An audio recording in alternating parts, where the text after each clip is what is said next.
सभी दोस्तों को जय श्री महाकाल। दोस्तों, अभी तक मैंने अपना यूट्यूब चैनल पर कोई भी वीडियो अपलोड नहीं करी है। ये मेरी पहली चारधाम यात्रा की वीडियो है और मेरे अभी तक कोई भी सब्सक्राइबर नहीं है। आशा करता हूँ कि आप लोग इस चैनल को भी सपोर्ट करेंगे और सब्सक्राइब करेंगे और बाबा की संपूर्ण यात्रा आप लोग भी पसंद करेंगे।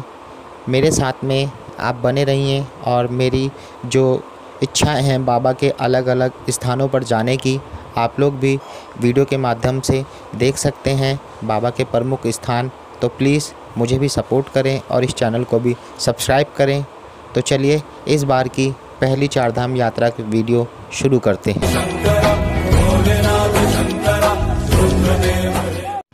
चारधाम यात्रा शुरू करने से पहले हम लोग अपने मेरठ से हरिद्वार पावन नगरी में जाकर माँ गंगा के गोद में सबसे पहले स्नान किया और वहाँ का सुंदर नज़ारा देखा।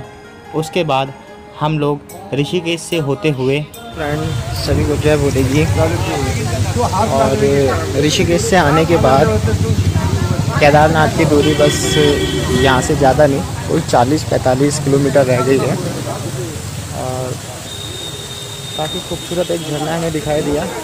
सोचा कि वहाँ पर थोड़ा सा फ़ोटोशूट किया जाए। हालत बहुत ख़राब हो चुकी है। नीचे से आते आते अपने स्कूटी से जो हम यहाँ पे रेंट पे ली थी उससे हम लोग आए हैं। और देखिए कितना इस प्राकृतिक झरने को देखने का हम लोगों का बहुत मन किया और हम लोग अपनी स्कूटी से जो हमने देहरादून से रेंट पे ली थी उसको एक किनारे लगाकर इस प्राकृतिक झरने के दृश्य को देखने लगे। सावन के महीने में ये झरना बहुत ही तीव्र गति से बहता है। आप लोग भी देखिए प्रकृति का सुंदर नज़ारा, किस तरह यात्री इस प्रकृति के नज़ारे को देखते हुए निकल रहे हैं और अपनी पूर्ण यात्रा करने की कोशिश कर रहे हैं। जिस स्कूटी से हम लोग आए उसकी क्या हालत हो गई। क्या सुजुकी एक्सिस की 125 सीसी एक्टिवा, इसने हमारा पूरा साथ दिया और किसी भी तरह की कोई परेशानी हमें इस यात्रा में नहीं आई। चलिए अब मिलते हैं केदारनाथ की ओर, आगे चलते हैं। उसके बाद आज केदारनाथ की यात्रा ही रहेगी पूरी, कल बद्रीनाथ और परसों जैसे बाबा की इच्छा वैसे आगे बढ़ेंगे। जय भोलेनाथ। बहुत ही बड़ी मजबूरी होने के कारण हम लोगों को एक ही स्कूटी पर 3 जने सवार होके निकलना पड़ा चारधाम यात्रा के लिए। ये प्लान हम लोगों का ग्रुप में जाने का था, लेकिन हमारे ग्रुप के सभी साथी हम लोगों को धोखा दे चुके थे और हम लोगों से पहले जा चुके थे। हम लोगों को चारधाम की यात्रा के बारे में कुछ भी जानकारी नहीं थी। हेलो फ्रेंड्स, सभी को जय बोलेगी। और बारिश आ गई है, कितना अच्छा लगेगा अब स्कूटी और चलाने में। जैसा कि आप लोगों को पता है कि हम 3 जने, मैं, मेरा फ्रेंड और मेरा भांजा, पूरा हम लोग यात्रा के हरिद्वार गए थे। हरिद्वार से ऋषिकेश और ऋषिकेश से केदारनाथ जा रहे हैं और यहाँ से बद्रीनाथ जाएंगे। बद्रीनाथ के बाद में अगर हो सका तो गंगोत्री जा सकते हैं, वरना रिटर्न हरिद्वार जा सकते हैं। और अब केदारनाथ ज़्यादा दूरी नहीं रह चुकी है, कुल 50 किलोमीटर यहाँ से रह गया है। काफ़ी सुंदर नज़ारा है, बहुत प्यारा लग रहा है, बहुत ही प्यारा। देखिए अभी आप लोगों को दिखाएंगे हम नीचे का व्यू। हम लोगों को पूरे रास्ते की जानकारी नहीं थी। हम लोग अपने मोबाइल के मैप की सहायता से और अपने विश्वास से बाबा का नाम लेते हुए अपनी यात्रा पूरी कर रहे थे। कहते हैं कि भांजे को यात्रा करना बहुत बड़ा पुण्य माना जाता है। मैं अपने भांजे के साथ और अपने दोस्त आर्यन के साथ इस यात्रा पर निकल चुका था। मुझे पूरी ही आशा थी कि मेरी यात्रा संपूर्ण हो पाएगी और बाबा का नाम लेते हुए यात्रा हम तीनों करते रहे। अगर आप लोग चारधाम यात्रा पर अपने वाहन से जाते हैं तो कृपया करके एक वाहन पर 2 साथी हो सकते हैं और प्लीज़ हेलमेट का उपयोग ज़रूर कीजिएगा। हम लोगों के पास भी हेलमेट था जो हम लोगों ने बीच बीच में इस्तेमाल भी किया है, लेकिन हमसे गलती हुई है कि हम लोग एक स्कूटी पे 3 सवारी थे। लेकिन भविष्य में हम लोग भी याद रखेंगे कि ऐसी गलती नहीं करेंगे। और देखिए ये प्राकृतिक का जो सुंदर नज़ारा आप लोगों को दिखा रहा हूँ और देखिए रास्ता कितना खतरनाक है, लेकिन फिर भी बाबा का नाम लेते हुए हम लोग इस रास्ते पर चलते रहे। केदारनाथ हम लोगों से बस कुछ ही दूरी पर था, लेकिन हम सब्र करते हुए बस बाबा का नाम लेते हुए यात्रा करते रहे। कहते हैं कि सब्र का फल अच्छा होता है। तो मॉर्निंग में देहरादून से हम 3 बजे चले थे। बहुत प्यार प्यार से आराम करते हुए आए हैं, ये नहीं कि कोई जल्दबाजी। क्या है कि थोड़ा सा नियम का पालन नहीं कर रहे हैं हम लोग, लेकिन मजबूरी पड़ रही है। मजबूरी ये पड़ रही है कि एक गाड़ी पे 3 जने ड्राइव नहीं करते, लेकिन हमें जाना पड़ रहा है। बारिश का भी मौसम पूरी तरह से हो चुका था। बादल अपना रूप ले चुके थे और बाबा का प्राकृतिक नज़ारा हमारी आंखों के सामने था। हमें ग्लेशियर के बड़े बड़े पहाड़ नज़र आने लगे। हमें अंदर ही अंदर बहुत ही अच्छा महसूस हो रहा था और बाबा का जयकारा हम अपने मन में ले रहे थे और इन खतरनाक रास्तों से अपनी स्कूटी को बड़े प्यार से ले जा रहे थे। दोस्तों वीडियो पूरी देखिएगा, क्योंकि इस वीडियो के अंदर आप लोगों को बाबा केदारनाथ और बद्री विशाल के दर्शन कराए जाएंगे और प्रकृति की जो वसुधारा, जो एक अलौकिक रचना है, वो इस वीडियो में आप लोगों को दिखाई जाएगी। और स्वर्ग जाने का जो रास्ता है, स्वर्ग रोहिणी जिसको कहा जाता है, उस रास्ते के भी आप लोगों को दर्शन कराए जाएंगे। और भविष्य के अंदर अगर मैं दोबारा केदारनाथ आया 4 धाम यात्रा के लिए, तो आप लोगों को स्वर्ग रोहिणी ज़रूर ले जाऊंगा। उसके लिए आपको मेरे चैनल पर हमेशा के लिए बना रहना पड़ेगा। प्लीज़ उसके लिए इस चैनल को सब्सक्राइब करें और वीडियो को लाइक करें, जिससे मुझे भी बहुत ही ज़्यादा खुशी होगी। और कमेंट करके बाबा का जयकारा तो ज़रूर लें। जय केदारनाथ, जय बद्री विशाल। वीडियो पर बने रहें और प्राकृतिक का सुंदर नज़ारा देखें और 4 धाम यात्रा संपूर्ण हमारी और अपनी इस वीडियो के माध्यम से करें। जय बद्री विशाल, जय केदारनाथ, जय भोलेनाथ।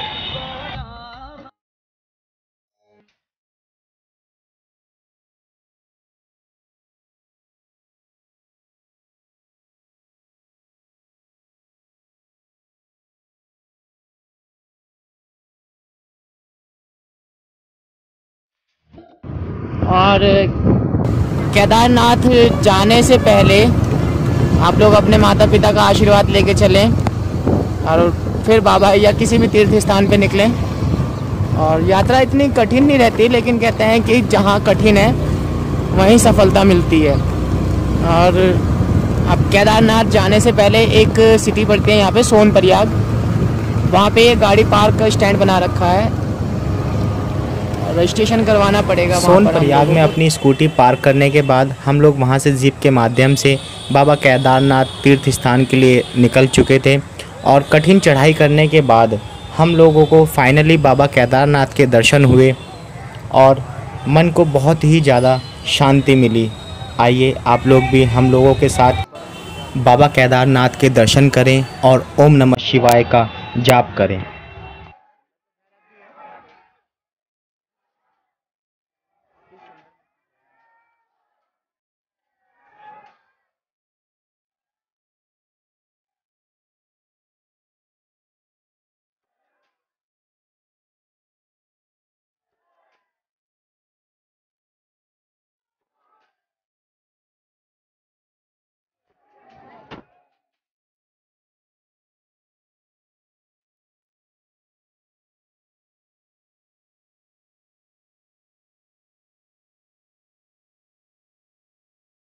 देखो, जय माता दी। और आखिरकार केदारनाथ दर्शन हमें प्राप्त हो ही गए। कहते हैं कि बिना कठिनाई के और बिना परिश्रम के कोई फल नहीं मिलता। तो थोड़ी बहुत कठिनाई हुई है, परिश्रम भी करा है, लेकिन दर्शन करने के बाद में सब कुछ अच्छा लग रहा है। और देखिए 2013 में जब बाढ़ आई थी, तो ये वो शिला थी इसकी आज पूजा की जाती है, जो केदारनाथ के जस्ट पीछे बैक साइड्स में आ चुकी थी। और पूरा गंगा जी जो प्रलय के रूप में आई थी, वो इसी जल से, इसी पत्थर से रुकी थी। इस तरह से आया था ऊपर से, सामने से आपको ये दिखाता हूँ, बाबा के दर्शन कराने की कोशिश करता हूँ। समय से पहले हम लोगों को दर्शन हो गए। कहते हैं कि 4 बजे के बाद में पट बंद हो जाते हैं और हमारा जल नहीं चढ़ पाता, लेकिन बाबा की हमने सामने से स्पष्ट भी किया है और जल भी चढ़ाया है। केदारनाथ बाबा के शाम को 4 बजे कपाट बंद कर दिए जाते हैं। उस वक्त कोई भी यात्री बाबा को जल नहीं चढ़ा पाता। केदारनाथ स्थान पर हम लोगों को कोई पुलिस प्रशासन नहीं दिखाई दी। मंदिर परिसर के बाहर जितनी भी दुकानें हैं जो बाबा का प्रसाद वहाँ पर बेचते हैं, वही बाबा की देखरेख करते हैं और सभी भक्तों का सहयोग भी करते हैं और बाबा की सेवा करते हैं। भक्तों की भीड़ में बाबा के जयकारे सुनकर मन को बहुत ही शांति मिल रही थी।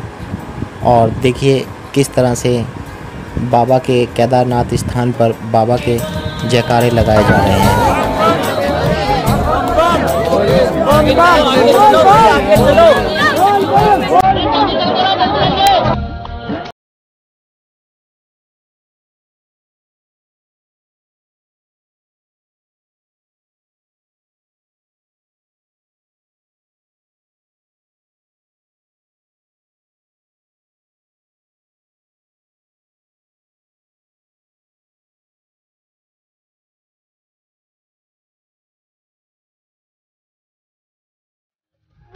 जितने भक्त बाबा केदारनाथ के दर्शन करके आ चुके हैं उनको मालूम है कि मंदिर परिसर के बाहर ये हेलीपैड बनाया गया है। यहाँ पर वीआईपी पास और बुज़ुर्ग लोग जिनके बस की बाबा की चढ़ाई करना नहीं है, वो इस हेलीकॉप्टर के माध्यम से बाबा के दर्शन करने के लिए आते हैं और मंदिर परिसर में वीआईपी पास द्वारा बाबा के दर्शन करके धर्म लाभ उठाते हैं।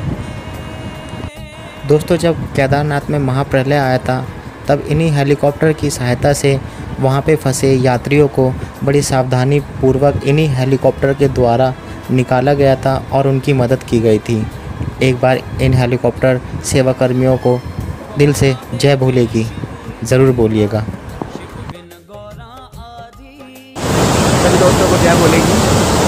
और केदारनाथ से बहती हुई मंदाकिनी नदी, पहाड़ों से मंदाकिनी नदी बहती हुई, ऐसा लगता है जैसे कोई गीत गा रही हो और मन में बाबा का जयकारा लगाने की अपने आप ही इच्छा होती है।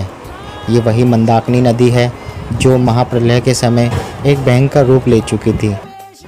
एक बार सभी भक्त मंदाकिनी नदी का जयकारा लगाएं और ध्यान से मंदाकिनी नदी की बहती हुई ध्वनि को सुने। चलते हैं हम आगे की ओर। जय माता दी। माँ मंदाकिनी का इतना अलौकिक रूप देखकर मन को बहुत ही आनंद मिलता है और भक्तों को आते जाते बाबा के जयकारे लगाते हुए देख भी सभी भक्तों को एक अलौकिक ही जोश आता है। उनके मन में अलग ही भावना बाबा के लिए पैदा होती है। और देखिए ये बाबा का प्राकृतिक नज़ारा और माँ मंदाकिनी नदी कितनी सुंदर और कितनी पवित्र लग रही है। पत्थरों से टकराने के बाद ऐसा लग रहा है जैसे मंदाकिनी नदी भी बाबा का जयकारा लगा रही है और बाबा का गुणगान कर रही है। आइए देखिए मंदाकिनी का ये प्राकृतिक सुंदर रूप।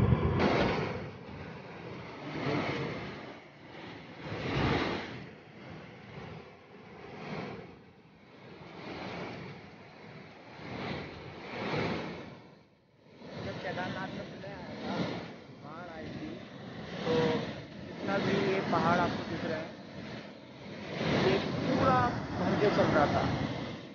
यहाँ पे कुछ भी नहीं दिख रहा था।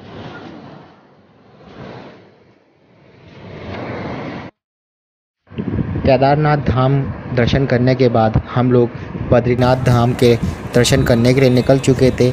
पहाड़ों के बीच हवाएं अपना अलग ही गीत गा रही थी।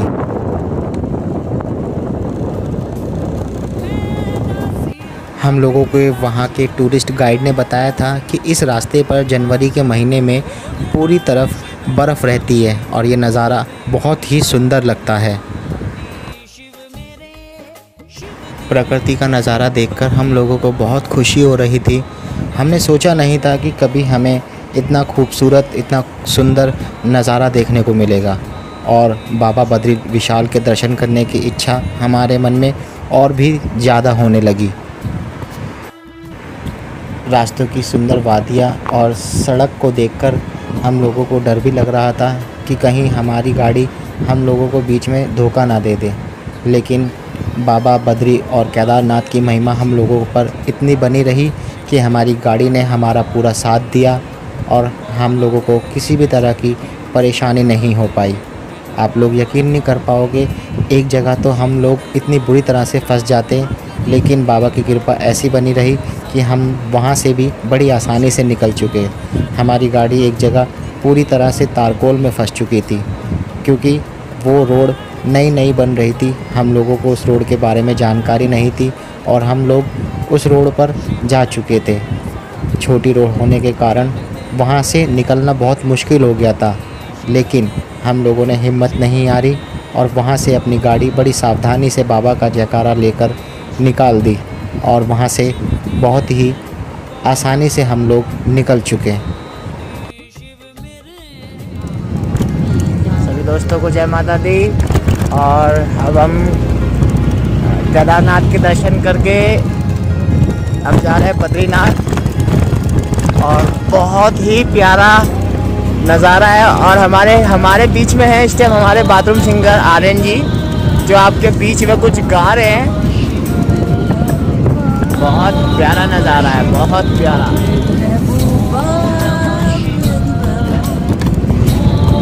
क्या बात है, रोड का तो कुछ कहना ही नहीं है, सीमा ही समाप्त है, कुछ बोलने लायक ही नहीं छोड़े। बद्रीनाथ बाबा वादियों के बीच में घिरे दो, क्या बात है।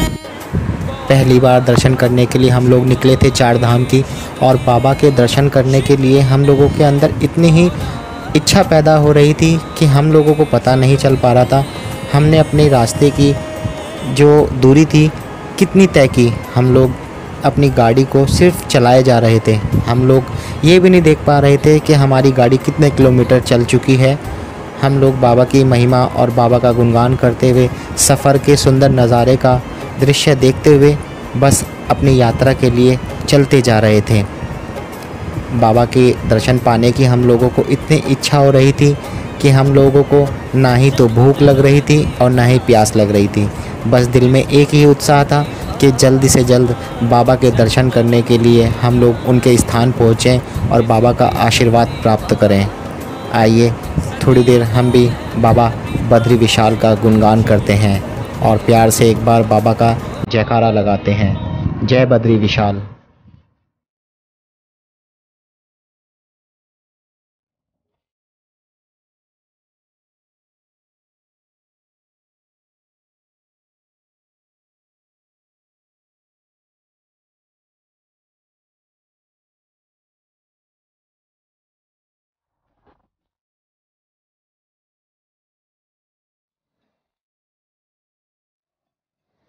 केदारनाथ बाबा के दर्शन करने के बाद हम लोगों को बाबा बद्री विशाल के दर्शन भी हो चुके थे।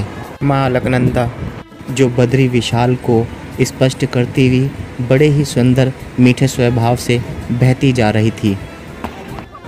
सुबह सुबह प्रातःकाल गर्म कुंड में स्नान करने के बाद हम लोग सभी भक्तों के साथ बाबा की लंबी कतार में लग गए और बद्री विशाल का दर्शन करने की उत्साह हमारे दिल में बढ़ती रही। हम लोग भी सभी भक्तों की तरह इंतज़ार कर रहे थे।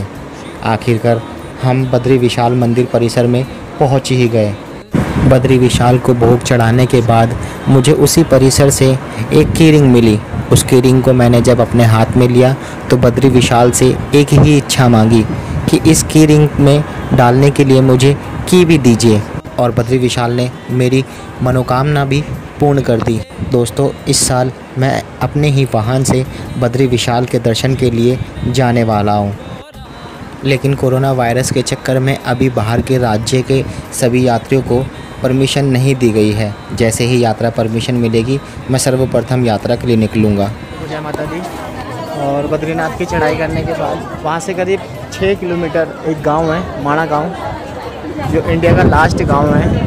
देखिए ये वो गांव है और हम लोग यहाँ पे आ चुके हैं यहाँ देने पे। और इसी रास्ते के बीच में वसुंधरा धारा भी पड़ती है, जिसके दर्शन करने के लिए हम लोग आगे जाएंगे। इस टाइम हम लोग आ चुके हैं व्यास गुफा पे, जो वेद व्यास गुफा है, लास्ट भारत की अंतिम व्यास गुफा, वेद व्यास गुफा। और ये हिंदुस्तान की लास्ट चाय की दुकान। हमारे आर्यन भाई चाय पी रहे हैं। देखिए चाय भी आपको दिखा रहा है स्पेशल। चाय काफ़ी टेस्टी बना रखी है, ऐसी कोई बात नहीं। लास्ट दुकान है लेकिन है बढ़िया, मस्त टेस्टी बढ़िया।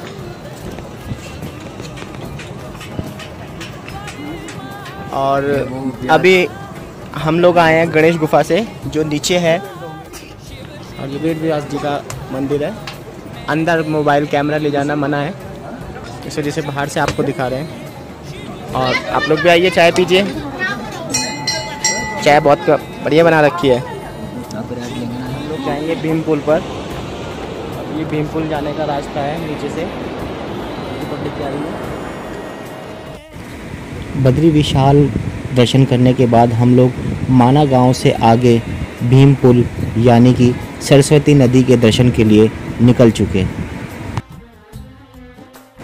कहते हैं कि जब महाभारत वेद व्यास जी गणेश जी के द्वारा लिखवा रहे थे, तब इसी स्थान से माँ सरस्वती नदी बह रही थी और उनके तेज प्रभाव के कारण वेद व्यास जी को महाभारत लिखवाने में बहुत परेशानी हो रही थी, क्योंकि उनका जो स्वर था बहुत ही तेज ही वाणी पैदा कर रहा था। इस वाणी को शांत करने के लिए वेद व्यास जी ने माँ सरस्वती से विनती करी और उनसे शांत होने के लिए कहा, किंतु माँ सरस्वती शांत नहीं हो सकी।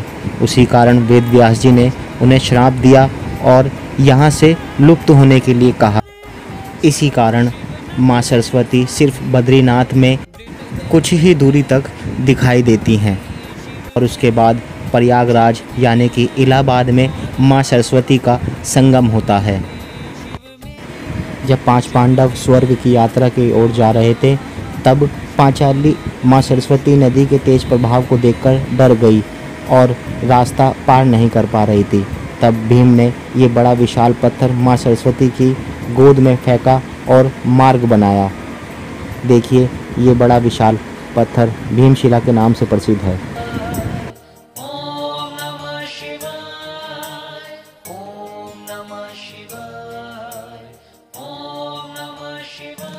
माँ सरस्वती और भीमशिला के दर्शन करने के बाद हम लोग जा रहे हैं वसुधारा को और देखते हैं उस कुदरत के करिश्मे को, जो कहा जाता है कि वसुधारा उन्हीं इंसानों के ऊपर गिरती है जिनका मन साफ है। ये बात सच है या नहीं, ये जानकर वहीं जाके पता चलेगा। देखिए आर्यन जी वसुधारा को चल रहे हैं और मैं उनका दोस्त दीपक, मैं भी देखता हूँ वहाँ पे जाके होता क्या है, जो कहा गया है वो सच है या झूठ है, वो तो वहीं जाके पता चलेगा। ये वसुधारा को रास्ता जा रहा है, माँ सरस्वती नीचे से बह रही है और उधर भीमशिला है। ये वसुधारा को रास्ता जा रहा है। तो चलिए मिलते हैं वसुधारा, जो यहाँ से 5 किलोमीटर दूर है। आगे की मुलाकात वसुधारा के साथ। देखिए ये जा रहा है वसुधारा को रास्ता, बहुत प्यारा और कितना अलौकिक है, कुदरत का करिश्मा है। हमारे आर्यन भैया थक चुके हैं, थोड़ा रेस्ट लेना चाहते हैं और लेना भी ज़रूरी है। बिना रेस्ट के अगर आगे चलते रहेंगे तो पता लगा तकलीफ हो जाए शरीर को, कहीं डायरेक्टली यहीं से हम भी 5 पांडवों के पास ना पहुंच जाए।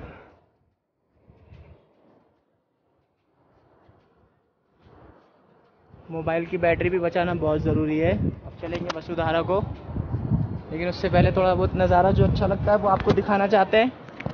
आप भी देखिए और हमारे साथ में वसुधारा का आनंद लीजिए। ये पीछे से देखिए आ रहे हैं ये लोग। रास्ता बहुत ही सुंदर, बहुत ही प्यारा और बहुत प्राकृतिक है। जो कुदरती अपने आप इसको कोई बनाएगा नहीं, ये कुदरत के हिसाब से ही चलते हैं। और जो अगर कुदरत के नियम के विरुद्ध जाता है तो कुदरत उसको क्या करती है क्या नहीं वो आप जानते ही हैं। अब आइए हमारे साथ में, हम लोग जा रहे हैं वसुधारा को, देखते हैं वसुधारा में क्या होता है क्या नहीं। लेकिन यहाँ आके हमें शांति मिल रही है। फाइनली 5 किलोमीटर की इतनी हार्ड चढ़ाई को पार करने के बाद हम लोग वसुधारा के काफ़ी निकट आ चुके हैं। और देखिए मेरे पीछे से जो झरना बह रहा है उसे वसुधारा कहते हैं। और ये चढ़ाई है, देखिए मेरे पीछे आपको नजर आ रही होगी। दोस्तों बद्रीनाथ के दर्शन करने के बाद हम लोग वसुधारा पर पहली बार जा रहे थे। यहाँ का नज़ारा, यहाँ का प्राकृतिक स्वरूप और वसुधारा हमने कभी नहीं देखी थी। लेकिन इतनी ऊंचाई होने के कारण यहाँ पर हम लोगों को सांस लेने में थोड़ी बहुत प्रॉब्लम हो रही थी। हम लोगों ने बहुत बड़ी गलती करी कि अपने साथ पानी की बोतल लेकर आगे यात्रा के लिए नहीं निकले। लेकिन बाबा का जयकारा और वसुधारा का सुंदर नज़ारा देखने की जो हमारे दिल में इच्छा थी वो हमने टूटने नहीं दी। और फिर उसके बाद हम लोग आखिरकार वसुधारा के समीप पहुंच ही गए। ये नीलकंठ पर्वत आप लोगों के सामने, और देखिए कितना ही खूबसूरत नज़ारा है।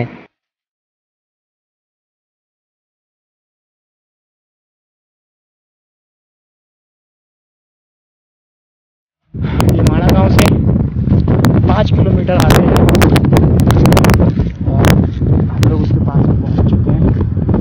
और शिफ्ट वसुधारा के पास में ग्लेशियर जमा पड़ा है, आई मीन बर्फ़ जमी पड़ी है। उसके पास में जाने की शायद परमिशन नहीं दे, लेकिन चलते हैं, जितना करीब हो सकता है उतना नीचे उसके पास चलते हैं, क्या होता है।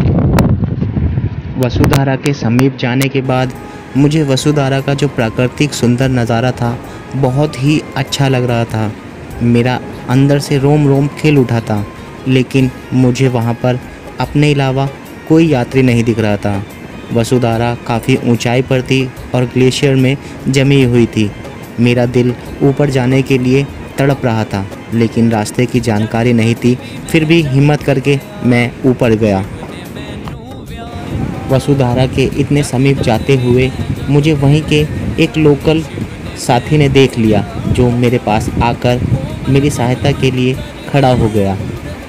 आप लोगों को यहाँ की जानकारी नहीं है, कितना आगे जा सकते हैं? आओ चलो आगे मत जाना, नीचे चलेंगे। नहीं नहीं रेस्क्यू भी नहीं है। एक किलो में करीब जाके दिखेगा भी कुछ नहीं, दिखेगा कुछ नहीं।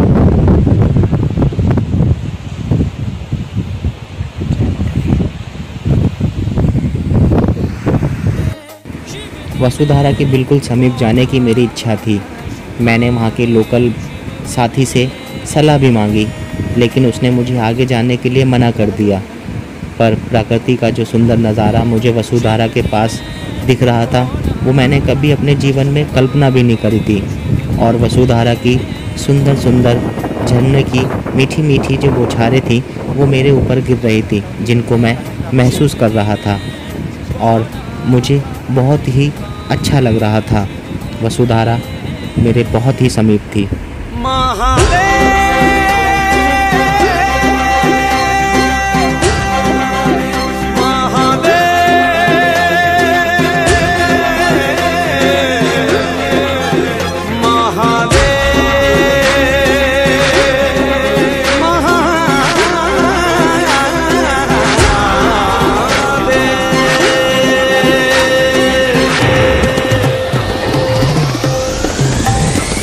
ये शिव शंकर का मंत्र है, ये दुख निवारण यंत्र है। ये शिव शंकर का मंत्र है, ये दुख निवारण यंत्र है। सच्चे मन से जो भी ध्याए, सच्चे मन से जो भी ध्याए, उसके कष्ट मिटाए। ओम नमः शिवाय, ओम नमः शिवाय, ओम नमः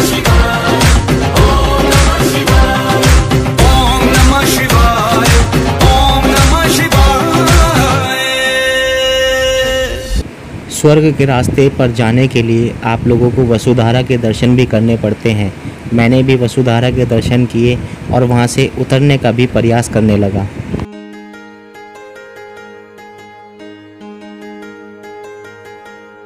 सभी भाइयों को जय माता दी। और अभी जैसे कि आपको मैंने दिखाया है, कोशिश करी, प्रयास करा, हिम्मत करी और बाबा का नाम लेते हुए मैं इस पूरी बर्फ़ की चट्टानों को पार करते हुए वसुधारा के करीब गया था। वहाँ का जो नज़ारा था देखने दिखाने लायक था। और ये देखिए, ये वसुधारा ऊपर से गिर रही है। और हार्डली बहुत हार्ड होता है जाना बिना किसी गाइड के। अगर किसी को जानकारी है तो ही इतनी ऊंचाई पे जाए। अगर रिस्क लेना चाहते हैं तो या भगवान के नाम पे छोड़ दीजिए।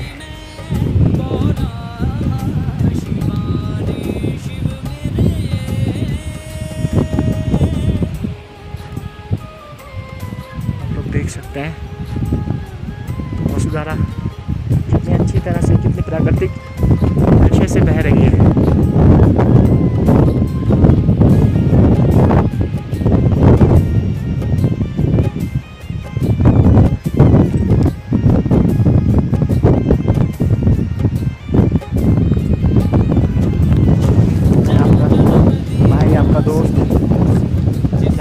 किया और सफल हुआ और वापस भी आ चुका हूँ नीचे, वसुधारा से नीचे इन बर्फीले पहाड़ को पार करके। हिम्मत नहीं हो पाती अभी का, लेकिन प्रयास करा, कोशिश करी और यहाँ तक आ चुका। बहुत अच्छा लग रहा था मुझे। ऐसा लग रहा था कि इंसान का जीवन जो है, जिस कर्म को पूरा करने के लिए हुआ है, उन्हें मैंने पूरा किया। और सभी से दुआ करूँगा अपने माता पिता का आशीर्वाद लेके ऐसे तीर्थ स्थानों पे आएँ और अपने मन में कभी भी कोई गलत भावना या गलत विचार ना लेके आएँ। बाकी सब उसके ऊपर छोड़ दें, क्योंकि जो आया है अपने माता पिता के पास जाएगा ज़रूर। कोशिश यही रहे कि आपको देख देख के तरस रहे हैं, ऐसी लापरवाही ना करें जिससे आपको भी हानि हुए और कोई गलती ना करें। वसुधारा के दर्शन करने के बाद मेरी इच्छा थी स्वर्ग रोहिणी वाले मार्ग पर जाने की, लेकिन मौसम बहुत ही ज़्यादा ख़राब हो चुका था और समय भी बहुत ज़्यादा हो चुका था। मेरा भांजा और मेरा साथी मेरा नीचे इंतज़ार कर रहे थे, क्योंकि आगे कितना समय लग सकता है ये मुझे नहीं मालूम था।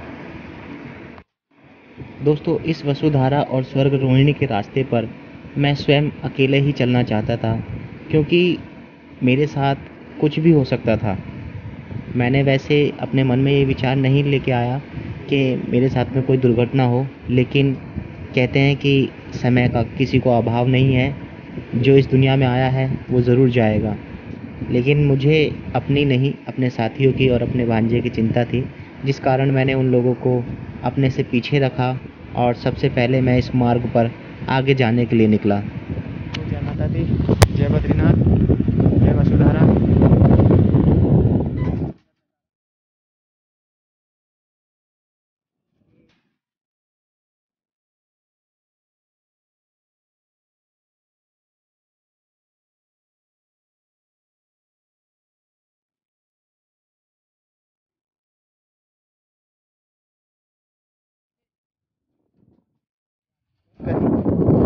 वसुधारा के पास बिल्कुल करीब जाके अपनी वीडियो शूट करी है। अब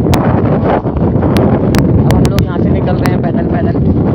क्या है, पैदल का ही ट्रैक है यहाँ पे। कोई गाड़ी या कोई भी ऐसा व्हीकल जिससे आप लोग आना चाहते हैं वो यहाँ नहीं आ सकता। पूरा रास्ता पैदल का ही है। लोग नीचे उतर रहे हैं और स्वर्ग रोहिणी जगह का नाम है, स्वर्ग रोहिणी, जो यहाँ से 28 किलोमीटर दूर है। और वहाँ जाने के लिए पहले बद्रीनाथ मंदिर के जो मेंबर है, कमेटी है, वहाँ से परमिशन लेनी पड़ती है, तब आप लोग आगे जा सकते हो। बिना परमिशन के वहाँ नहीं जा सकते, क्योंकि बहुत डेंजर रास्ता है। कितना डेंजर हो सकता है शायद हम सोच भी नहीं सकते। देखिए कितना कठिन हार्ड ट्रैक है।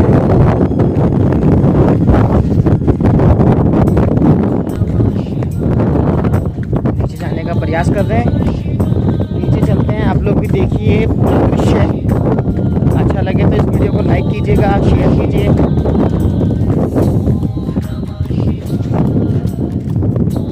सभी को जय माता दी, जय बद्रीनाथ, जय भोलेनाथ। तो सबसे पहले अपने अपने माता पिता की जय कीजिए, जिनके आशीर्वाद के बिना यहाँ पे नहीं आ सकते।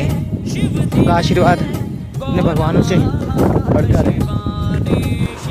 मौसम बहुत ज़्यादा ख़राब होने के कारण हम लोगों को वसुधारा से ही वापस आना पड़ा। स्वर्ग रोहिणी मार्ग पर हम लोग आगे नहीं जा सके। वसुधारा से ही स्वर्ग रोहिणी के लिए आगे रास्ता जाता है। बद्रीनाथ दर्शन करने के बाद जब हम लोग 20 किलोमीटर वापस आए, तब रास्ते में ही हेमकुंड साहब पड़ता है। लेकिन रास्ता बहुत ही ज़्यादा ख़राब हो चुका था। बारिश बहुत ही तेज़ आने लगी थी बीच बीच में, जिस कारण हम लोग हेमकुंड साहब भी नहीं जा सके और अपने उसी रास्ते से गंगोत्री के मार्ग पर निकलने की कोशिश करने लगे। समय का कुछ कह नहीं सकते कि वहाँ से हम लोग गंगोत्री और गोमुख के लिए निकल जाएं। जैसे माता रानी की इच्छा होगी वही काम होगा। और देखिए कितना प्यारा नज़ारा है बद्रीनाथ से रिटर्न होते हुए, जो आपके सामने हम लोग दिखा रहे हैं। देखिए नीचे का व्यू कितना प्यारा आ रहा है और काफ़ी खुशी हो रही है हम लोगों को यहाँ से निकलने के बाद। बहुत प्यारा नज़ारा है। प्रकृति का एक वो दृश्य यहाँ से देखने को मिल रहा है जिसकी हमने कभी कल्पना भी नहीं करी थी। आप लोग भी आए अपनी फैमिली को लेके या अकेले और यहाँ आए, बद्रीनाथ के दर्शन करें। गुप्त काशी, काफ़ी सारी यहाँ पे जगह है जो देखने लायक है। केदारनाथ यहाँ से काफ़ी दूर पड़ जाता है, वहाँ भी जाएं, वहाँ के भी दर्शन करें और धर्म लाभ उठाएं। अब देखिए आगे का व्यू कितना प्यारा है। मैं थोड़ा गाड़ी ड्राइव कर रहा हूँ, इस वजह से मैं आपको दिखा नहीं सकता, लेकिन मेरे साथ मेरे भाई हैं, मेरा भांजा है, वो आपको यहाँ का नज़ारा दिखाएंगे। देखिए कितना प्यारा व्यू है।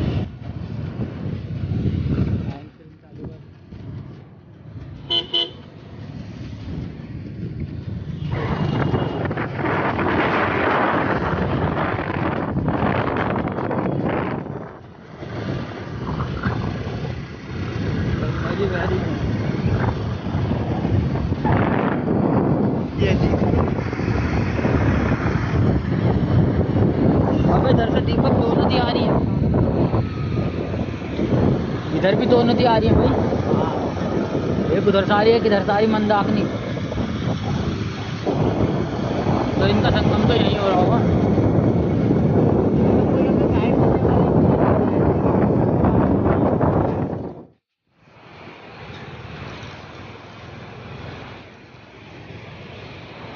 हाँ गाड़ी स्लिप हो जाए आराम से। मंदाकिनी नदी है।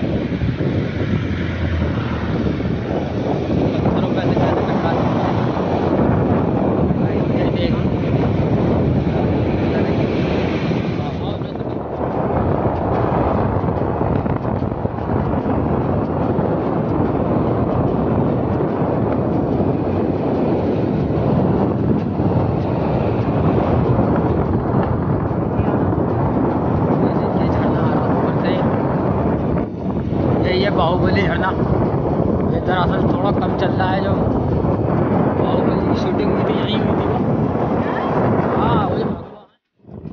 हेलो दोस्तों, आपको एक बात हम बताते हैं, राज की हमें खुद नहीं मालूम था कि ऐसा कुछ हो सकता है। लेकिन मैं थैंक्स करता हूँ सुजुकी कंपनी वालों का, जिन्होंने ये सुजुकी एक्सेस जो है 135 बनाई है। इस एक्टिवा से हमारा जो सफ़र है बहुत ही सुहाना हुआ है और हमें उम्मीद नहीं थी कि ये इतना लंबा सफ़र हम लोगों का तय करवा देगी। तो thanks to again Suzuki company. आप इससे भी अच्छी गाड़ियाँ निकालें और सभी यात्रियों की ऐसी ही यात्रा पूर्ण हो। और एक श्योर मैं आपसे कहूँगा कि ये बाइक जो हमने रेंट पे ली है, उनको भी थैंक्स बोलूँगा भैया को। उन्होंने भी हमें बहुत अच्छा लगा, हमारा साथ दिया, जो हमें गाड़ी रेंट पे दी है। नहीं तो अनजान शहर में बिना किसी जान पहचान के, बिना किसी सिक्योरिटी के कोई गाड़ी नहीं देता। और देखिए अब कितना प्यारा नज़ारा हम आपको दिखा रहे हैं। बहुत अच्छा लगा ये सफ़र को करते हुए। श्रीनगर 153, गाज़ियाबाद 486, दिल्ली 510, ऋषिकेश 268 किलोमीटर बाकी है यहाँ से, यानी कि 50 किलोमीटर हम लोग आ चुके हैं। गाड़ी एकदम सावधानी से चल रही है, ज़्यादा तारीफ करता है वो चढ़ाई और कितने प्यार से चल रही है गाड़ी। ना कोई साउंड में इफेक्ट है, ना कोई इंजन में इफेक्ट है। नॉर्मल ऐसा लग रहा है जैसे नेचुरल साउंड से ही गाड़ी चल रही है, फुल अपनी स्पीड में ऊपर। सभी को जय माता दी। और जैसा कि हम लोगों ने बताया था कि केदारनाथ के और बद्रीनाथ के हम लोग दर्शन करके रिटर्न हो रहे हैं। केदारनाथ से जो आ रही है वो है मंदाकिनी, और बद्रीनाथ से जो आ रही है सरस्वती और अलकनंदा। केदारनाथ से पीछे से आ रही है, ये मंदाकिनी है। इसका कलर देखिए कैसा है।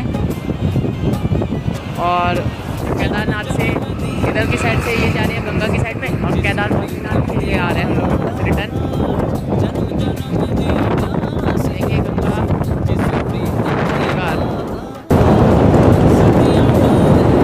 मंदाकिनी है और वो अलकनंदा और सरस्वती। दोस्तों, आशा करता हूँ आपको ये पूरी वीडियो बहुत ही ज़्यादा पसंद आई होगी, और मैं दुआ करता हूँ कि जितने भी भक्त हैं इस चारधाम की यात्रा पर अगर जाते हैं तो अपनी यात्रा संपूर्ण कर सकें, और जो स्थान उनके रह चुके हैं वो निराश ना हो, वो भी उनकी यात्रा में कभी ना कभी पूरे होंगे। सभी भक्तों को एक बार दोबारा से जय माता दी, जय भोले की। हम लोग पूरी यात्रा समाप्त करके हल्की पौड़ी आ चुके थे। हम भी इस बार 2020 में इस यात्रा पर दोबारा जाने वाले हैं, लेकिन कोरोना वायरस के चक्कर में हमारी यात्रा अभी रुकी हुई है, क्योंकि उत्तराखंड के जितने भी लोकल यात्री हैं वो यात्रा के लिए निकल चुके हैं। उनका ई पास परमिट हो चुका है, और काफ़ी यात्री ई पास के लिए ऑनलाइन एप्लीकेशन भी दे रहे हैं। लेकिन अभी बाहर के जितने भी यात्री हैं उनको ई पास की अनुमति अभी नहीं दी गई है। मैं प्रतिदिन ई पास को चेक कर रहा हूं और उसकी जानकारी निकालने की पूरी कोशिश कर रहा हूं, लेकिन अभी बाबा की मर्ज़ी नहीं हुई है कि सभी यात्री चारधाम के लिए एक साथ निकल सकें। और हल्की पौड़ी पे जो हम लोग सुंदर नज़ारा देख रहे थे वो अलौकिक था। मन को बहुत ही ज़्यादा शांति मिल रही थी, क्योंकि यात्रा हमने पहली बार करी थी, और पहली बार में ही हम लोग बाबा की कृपा से सभी स्थानों से बहुत ही सावधानी से, बहुत प्यार से हरिद्वार नगरी में आ चुके थे। माँ गंगा की उसी गोद में हम लोग दोबारा स्नान करने लगे, और महादेव को भी नमन करते हुए अपने जितने भी पितृ थे, देवता थे, उन सभी को याद कर हमने उनके नाम की भी माँ गंगा की गोद में डुबकियाँ लगाईं और स्नान किया। पिछली यात्रा में मैं सभी स्थानों पर नहीं जा सका, जिसका मुझे अफसोस तो नहीं है, क्योंकि मौसम ख़राब था और बिना बाबा की मर्ज़ी के तो पत्ता तक नहीं हिल सकता, तो मेरी क्या औकात थी। लेकिन इस बार बाबा से दुआ करूँगा कि मेरे जितने भी और बाकी स्थान हैं, जैसे यमुनोत्री, गंगोत्री, गोमुख, ये सभी पूरे हो जाएं। और मेरी इस बार की चारधाम की वीडियो अगर आप लोग देखना चाहते हैं तो प्लीज़ मेरे चैनल को सब्सक्राइब करें, क्योंकि संपूर्ण पूरे स्थानों को मैं वीडियो में इस बार भी ज़रूर डालूँगा, और वीडियो को कोशिश करूँगा कि अलग अलग पार्ट्स में बना सकूँ, क्योंकि मेरा जो प्लान है इस बार गंगोत्री, यमुनोत्री, गोमुख, केदारनाथ, बद्रीनाथ और हेमकुंड साहब और स्वर्ग रोहिणी, इन सभी स्थानों पर जाने का है, जो शायद बाबा की कृपा और बाबा का आशीर्वाद रहा तो ज़रूर जाऊंगा।